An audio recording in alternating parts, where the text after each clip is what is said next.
digamos, patologías que son propias de tercera, de cuarta edad o de tercera edad. Este problema cobra vigencia cuando se empieza a observar en el ranking de evaluación de que, digamos, constituye más o menos la sexta causa de muerte y mortalidad al año 1990. Y se calcula que para el 2020, por estas mismas razones de la mortalidad del paciente, vino a ocupar prácticamente el tercer lugar. O sea, es una patología que la vas a ver con bastante frecuencia. ¿Sí? El EPOC es una enfermedad prevenible y tratable que se caracteriza por síntomas respiratorios persistentes y limitación de la vía aérea causada por una mezcla de enfermedades de vías aéreas pequeñas, lo que llamamos bronquiolitis obstructiva. O sea, hablamos de vías aéreas pequeñas cuando decimos o nos referimos a aquellas que no tienen cartílago. Toda vía aérea que no tiene cartílago es potencialmente colapsable. O sea, las que tienen cartílago prácticamente no pueden reducir su calibre total.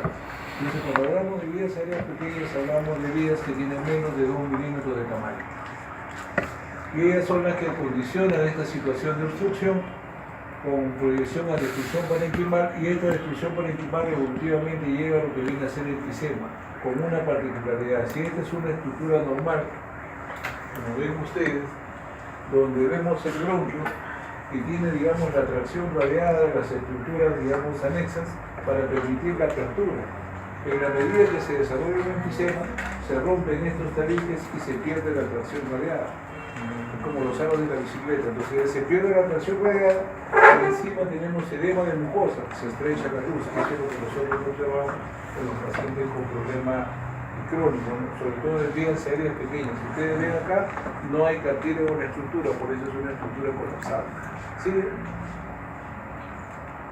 Yeah. Siempre se ha hablado, hasta hace un par de años atrás, de que el tabaco era la única causante de esta enfermedad de EPOC y todos visualizábamos al paciente fumador.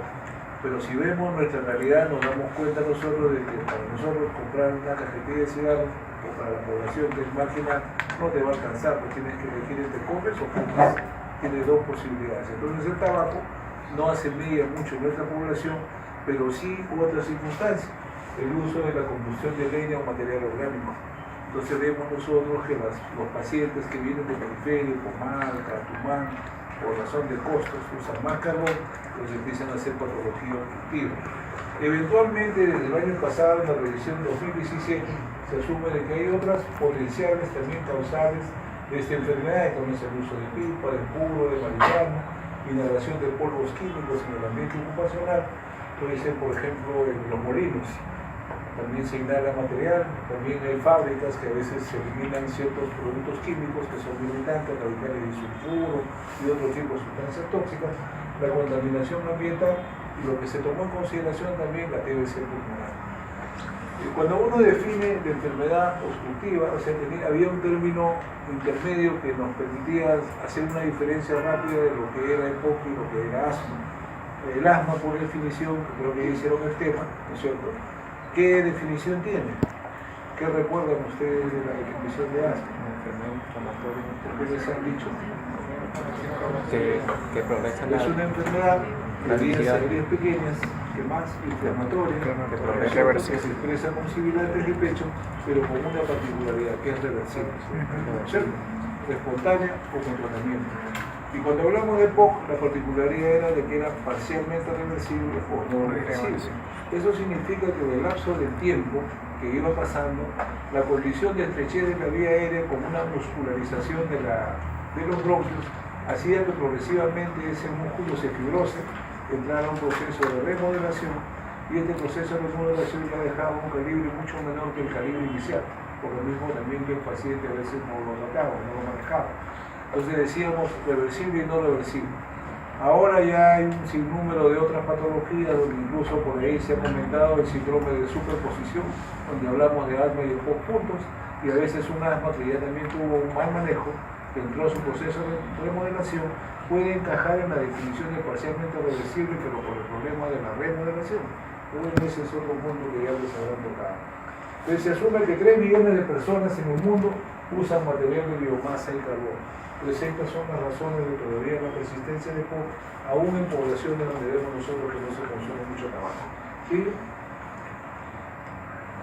Para ello decimos nosotros entonces de que existe un agresor dentro del entorno del paciente que va a generar una injuria en el huésped. Entonces tenemos acá la partícula tóxica o el gas, o sea, el gas inhalado, la contaminación, todos los otros factores que hemos mencionado, interactúan con el huésped y se genera un fenómeno de inflamación pulmonar. Este fenómeno de inflamación o irritación por el humo genera una respuesta, ¿no? Esto se llama estrés oxidativo y esto se llama liberación de proteinasas. Cuando el estrés oxidativo está de por medio, se asume que la presencia de humo de tabaco o de carbón estimula el neutrófilo que produzca radicales tóxicos de oxígeno. Por eso decimos que es más neutrofílica la inflamación del paciente en vía aérea comparado con el del asmático, que es más eosinofílica, cuando uno hace la diferencia. Entonces hay radicales tóxicos, hay lesión tisular, hay liberación de otros mediadores como metaloproteinasas también, y estos mediadores tratan de ser, de alguna manera inflamatorios, tratan de ser compensados con un sistema natural antioxidante que trata de mantener el balance. Tú me inflamas, pero yo trato de contrarrestar eso. Habitualmente este sistema es operativo para la contaminación natural y es autosuficiente, pero si yo incremento de 5 o 10 veces la injuria de los agentes inhalables, y este sistema no se va a dar. Entonces acá tenemos la glutatión reductasa y el superóxido de dismutasa.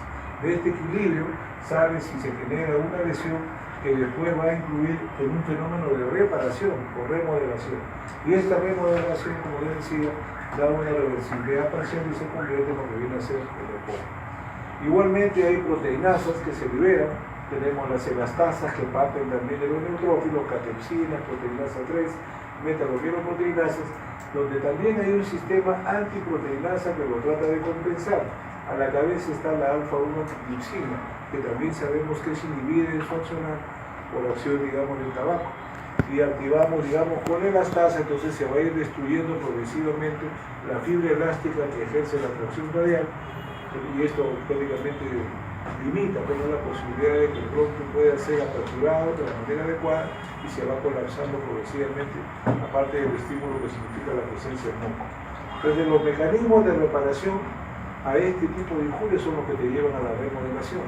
Y esta remodelación, que ya no puede llevarlo a su condición basal de origen, genera, digamos, estrechez de la vía aérea y lo que nosotros conocemos como enfermedad pulmonar obstructiva crónica. ¿Sí? Pues hay explicaciones aún mayores donde ya el humo de tabaco se refiere, ¿no? De que tiene que ver, digamos, que tiene un accionar sobre la superficie de la mucosa epitelial y genera desnudación activando ciertos receptores, ¿no? Los toll-like receptors que tenemos acá. Y este sistema también tiene que ver con el factor nuclear KB y con los receptores celulares. Todos ellos van a interactuar con el sistema inmune para liberación de mediadores, como interleucina 8, que es propio de los pacientes con EPOC, comparado con interleucina 4, interleucina 5, que es lo que debería ser el asma, aparte del factor tumoral, factor de necrosis tumoral, factores estimulantes de colones, de la inmunocito, y también la activación de receptores o de moléculas de adhesión, que son las que convocan a nivel, digamos, de la vía vascular, elementos inflamatorios selectivos, tanto monocitos, neutrófilos, para que entren, digamos, primero a la luz, sean captados en la luz vascular y después por diapedesis se filtran a la mucosa o submucosa y generan el fenómeno inflamatorio de pared. ¿Sigue?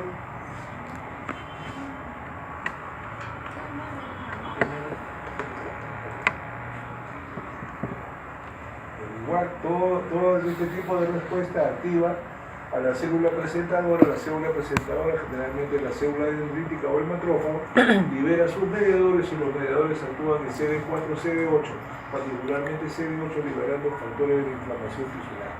¿Sí?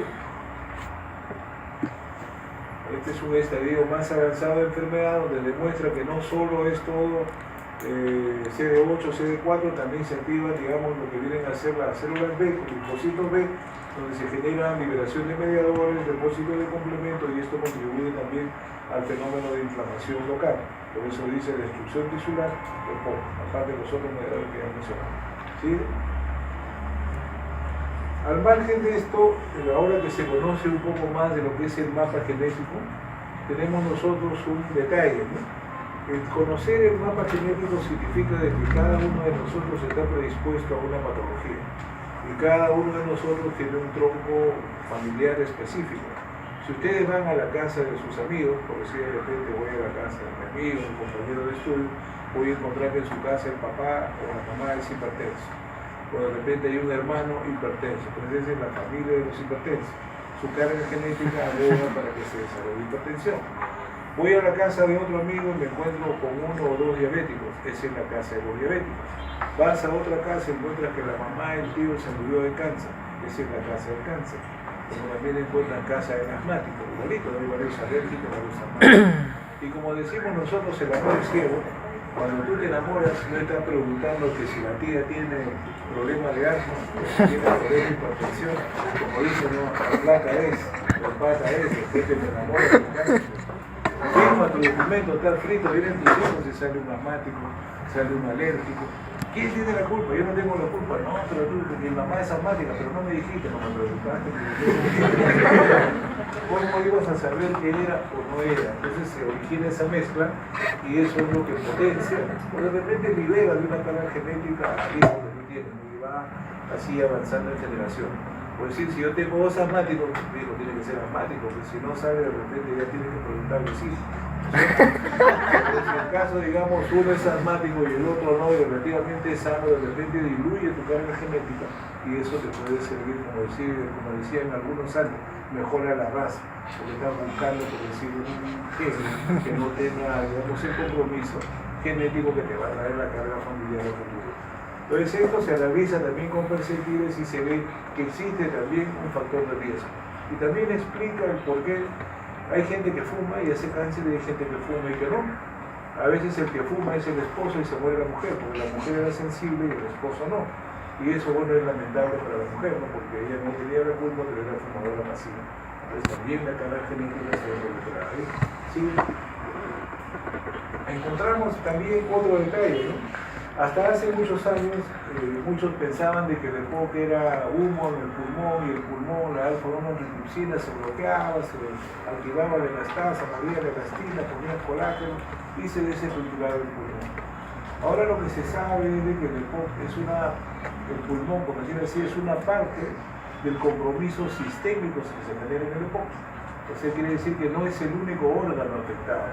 Entonces el pulmón es parte de lo que vendría a ser una manifestación sistémica de enfermedad, donde hay mediadores que están de por medio, la interleuquina 6, factor de necrosis tumoral alfa, interleuquina 1, quimioreceptor CL8, adipoquina, leptina, grelina, reagentes de fase aguda como los que mencionamos. Todos ellos tienen ya, digamos, un objetivo específico y pueden explicar parte de lo que nosotros vemos en la enfermedad también. Este de acá aumenta la proteína C reactiva, pero también disminuye la fuerza muscular. El factor de necrosis tumoral puede explicar la caquencia a la que llegan muchos pacientes con EPOC. Llegan delgados, flacos y con extensión de vía aérea. La atrofia muscular esquelética conforme también el paciente se va postrando. Tenemos que también hay elementos como este receptor de superficie de quimioquinas, genera más reclutamiento de monocitos neutrófilos, que quiere decir más células con el potencial de liberar más mediadores, todos ellos tóxicos a nivel de vida aérea. Las adipoquinas que regulan el balance energético y el resto son marcadores, por decirlo así, de enfermedad inflamatoria sistémica, que tienen que ver también con, por un lado, con el rendimiento que puede tener el paciente, un bajo BEF, o una capacidad de respuesta también al agresor. Lo que se conoce ahora, por ejemplo, en la medida que existe un estímulo en la mucosa, se activan en la mucosa lo que se llaman los TLR, los Toll-like receptors. Y esos Toll-like receptors son selectivos. Algunos son selectivos para gram negativos, otros son para gram positivos, o sea, para gérmenes específicos y generan también una respuesta específica dependiendo de que TLR ha sido afectado. ¿Sí? Entonces podemos decir que el cigarro al pulmón lo afecta, pero tiene una manifestación sistémica de enfermedad con ese tipo de mediadores a la cabeza, aparte de los otros que mencionamos. Y decíamos, en el músculo esquelético tiene evidencia de que genera enfermedad, y eso explica la debilidad y la caquencia. En el corazón también propicia, digamos, que se desarrolle enfermedad isquémica, insuficiencia cardíaca y hipertensión pulmonar. Como hay una hipoxia continua, la hipoxia genera, como comentado en otro momento, vasoconstricción pulmonar hipóxica y eso va a generar hipertensión pulmonar. A nivel óseo va a generar osteoporosis, a nivel metabólico va a originar diabetes, a nivel central, digamos, medular, anemia normocítica, está psiquiátrico, problemas de depresión, el cáncer, que ya lo comentamos, y siempre va a tener vigentes sus marcadores como una evidencia, digamos, de la inflamación sistémica del cuerpo. ¿Sigue? Esto genera naturalmente alguna repercusión desde el punto de vista fisiopatológico. En la medida que yo tengo secreciones en la vía aérea, en esto de acá, y tenga, digamos, estrechez de la luz bronquial por la presencia de moco, entonces yo voy a generar fácil ingreso de aire, pero poca posibilidad de egreso.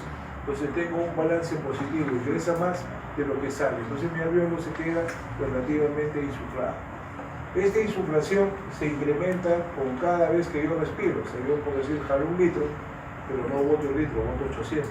En la próxima jalo otro litro y nuevamente boto 800. Entonces tengo un balance positivo por ser grosero, 200, 200, 200 en cada respiración.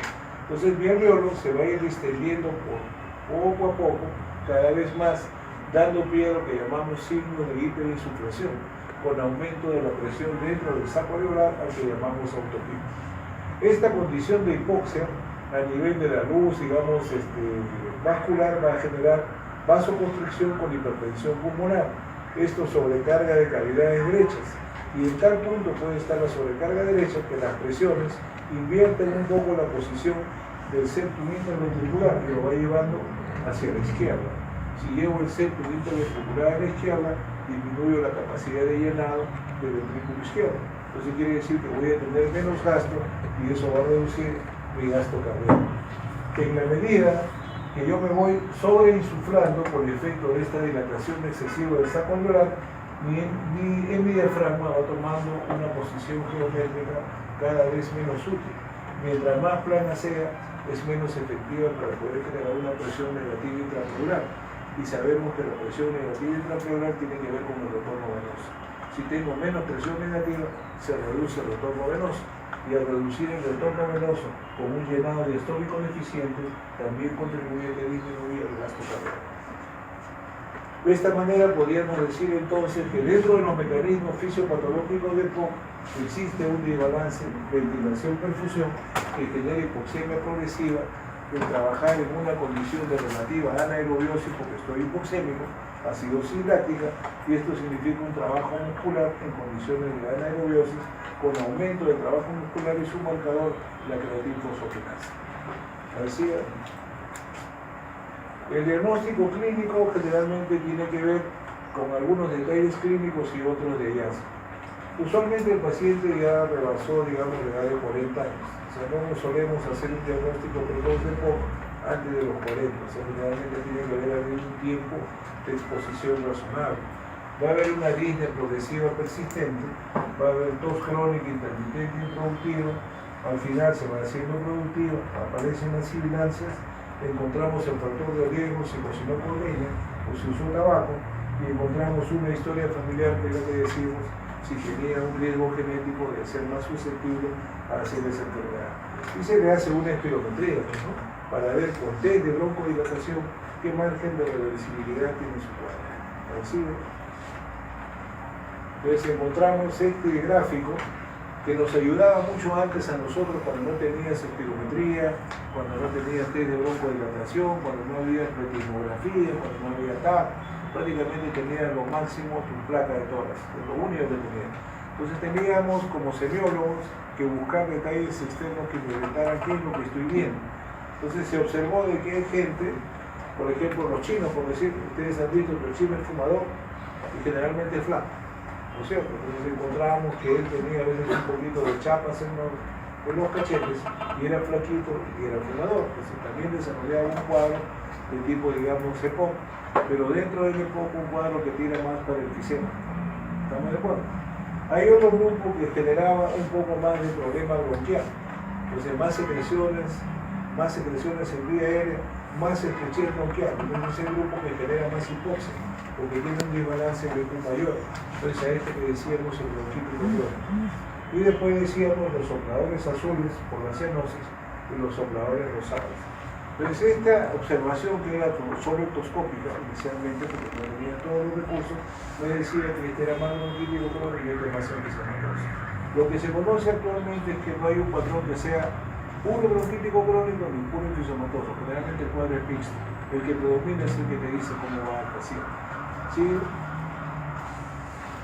También la historia clínica que tanto les gusta hacer a ustedes y los detalles que nosotros vemos que se les exige, porque como decimos, empezamos con una historia miserable que no sirve para nada, ¿no es cierto? Y después ya entendemos algo de para qué hacemos preguntas. Por eso dice la gente está contenta cada vez que le contamos su historia, porque la va convirtiendo y cada día la hace mejor. Pero esto tiene un sentido. Si ustedes ven, por ejemplo, alguna vez alguien recogió una estadística y pregunta, entonces depende mucho del entrenamiento que tenemos para preguntar y sacar datos. ¿Cómo es posible, por ejemplo, que yo tenga un paciente que me cuenta su historia y me dice lo nebulizaron y no me prestas atención al por qué? O sea, mi pregunta es, ¿por qué te nebulizan? Yo no nebulizo a todo el mundo, tengo que nebulizar a alguien específico, a quien generalmente tiene el cuadro obstructivo. Si mi historia es inadecuada, entonces me olvido de registrar o de preguntar por el paciente que tenía sibilantes. Si yo le hubiera preguntado dentro de mis síntomas principales estaría en disnea con sibilantes, entonces estrechan el abanico de posibilidades diagnósticas. Pero si yo digo se agita nada más, tengo 10 opciones de agitación, tengo la histérica, tengo el corazón, tengo endocrinológico, tengo muchas opciones. Pero si digo disnea con sibilantes, yo estrecho mis opciones. Y en esta estadística que hicieron aquella vez, se daban cuenta que la mayoría de los que preguntaban eran pocos, casi lo detectaban el 50% o no preguntaban. Y a pesar que este dato prácticamente tenía un 84% de especificidad. O sea, un mal interrogatorio prácticamente me aleja de esa posibilidad diagnóstica. Una mala, digamos, observación, ustedes a veces pueden pescar un paciente con estrechez solo por el tipo de tos. Si yo escucho una tos estertorosa, o sea, una tos que suena, que tiene flema, pero el pollo no sale, eso quiere decir estrechez de bronquio. No sale porque está estrecho, no pasa la tos bronquial. Esa es una tos estertorosa propia del cierre. ¿Qué le voy a buscar? Sibilantes de entrada, pues ya no me demora. Pero si yo no le presto atención, señor, ¿y cómo es todo? Con flema, sin flema, y no miro al paciente, entonces no voy a poder pescar y me voy a demorar más en hacer mi historia clínica, para poder destacar ese detalle. El volumen de esputo que produce, mire, algunos le detectaron 20%, no me han preguntado la calidad del esputo, ahora ya sabemos que hay que preguntar más. La tos, ¿qué características tiene la tos? No basta con que tos el paciente, ¿qué tipo de tos? ¿Cuántos tipos de tos conocen ustedes? ¿Es quintosa, no es quintosa, productiva, improductiva, estertorosa, con sangre, sin sangre? Esos son detalles que vienen en el interrogatorio. La disnea de esfuerzo, las sibilantes, el tórax entonel, que a veces la mayoría dice vamos a buscar el tórax entonel porque este fijo que es obstructivo. Pero ¿qué posibilidades tengo de que ese tórax entonel esté a la vista? 10%. O sea, quiere decir que cuando yo veo un tórax entonel con enfermedad avanzada, aplanamiento de diafragma, tengo 90% de posibilidades de no detectarla porque todavía el curso evolutivo de la enfermedad no me ha alterado anatómicamente la estructura del tórax. La matidez cardíaca, o sea, esto también se anula, con la medida que te llenas de aire, aumenta el espacio retroesternal, los ruidos se escuchan menos y ya prácticamente se pierde la matidez, se escucha más sonoro.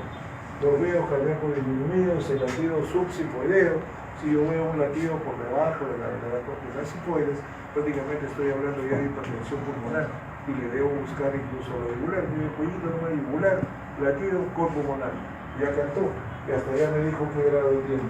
Y el timpanismo, que es cuestión de percusión, siempre y cuando la mano no sea callosa, ¿no? A ver si.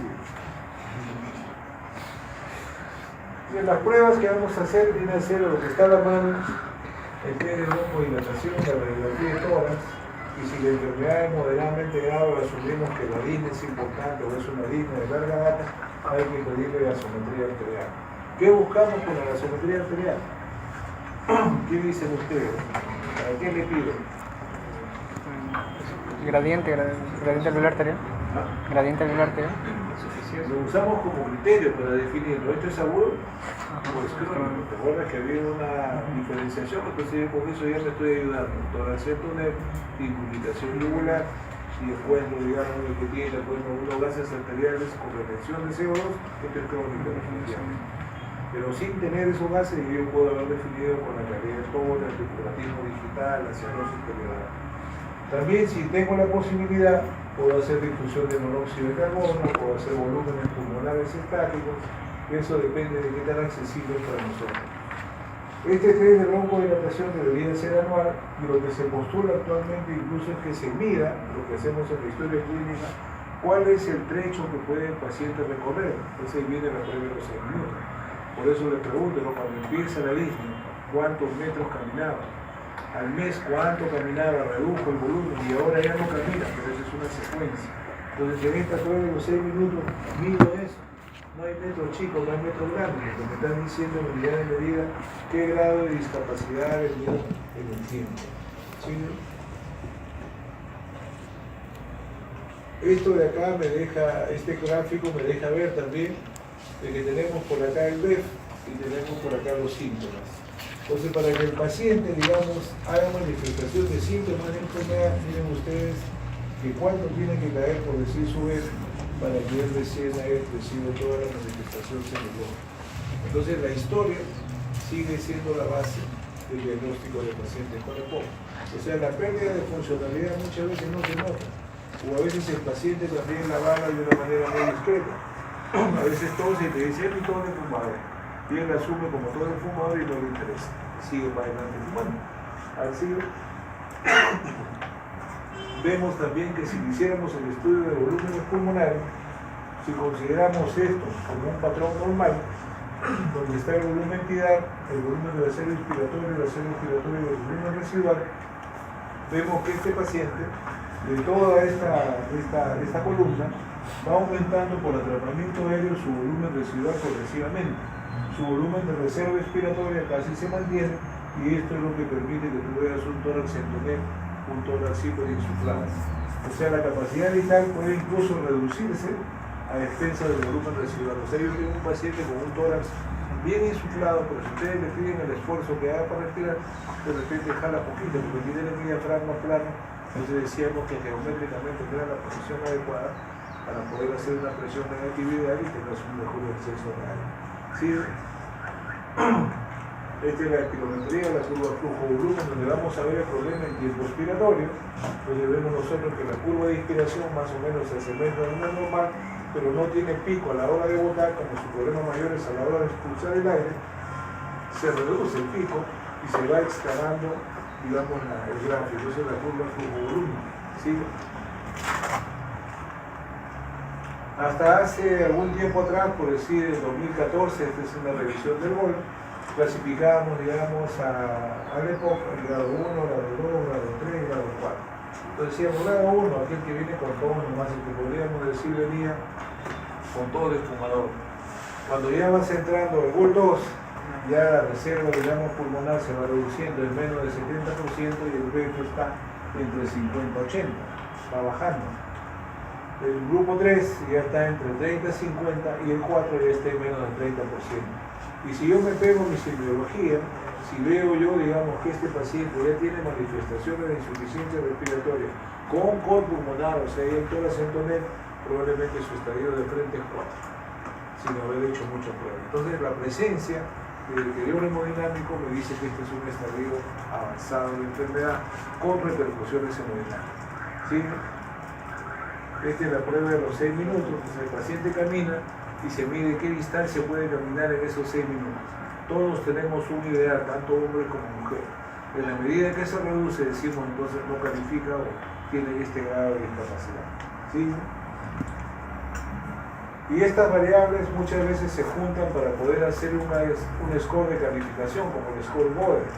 Entonces agarra y me valora y de una manera un poquito más detallada lo que es el BEF, cuánto camina, más o menos en 100 minutos, cómo está su Disney de acuerdo a la escala de calificación, pues siempre me digo de qué escala me hablas, el MRC es el Medical Research Council, y cómo está su masa corporal, su relación peso-talla. De acuerdo a eso yo establezco un puntaje, y ese puntaje me permite establecer qué grado de sobrevida o qué sentido de pronóstico tiene en el tiempo dependiendo del grado de afectación. Si tiene una puntuación 1-2, eso quiere decir que su expectativa de sobrevida a más o menos 4 años, pues son más o menos el tiempo de 52 meses, 82%. Si va a 3-4, ya va a 69%. Si está en 7, 10, por decir estamos en este nivel, ¿no? O sea, tenemos un BEP que está con core menos, digamos, del 30%, o casi próximo al 30%, camina menos de 150 metros, que debería ser 450 más o menos en el caso de varones, y tiene una escala de línea de 4, bueno, su posibilidad de sobrevida 25%, o sea, solo la cuarta parte del paciente llega. Y eso que le puedes poner oxígeno para que sobreviva un poquito mejor los últimos días.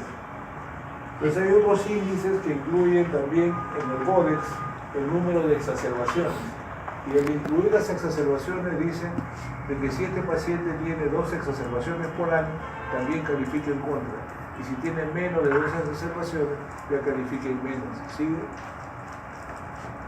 Ese número de exacerbaciones nos va a ayudar después a futuro para poder ver, digamos, en qué grupo podríamos calificar al paciente. Este es más o menos como la que tenemos, la que he mencionado.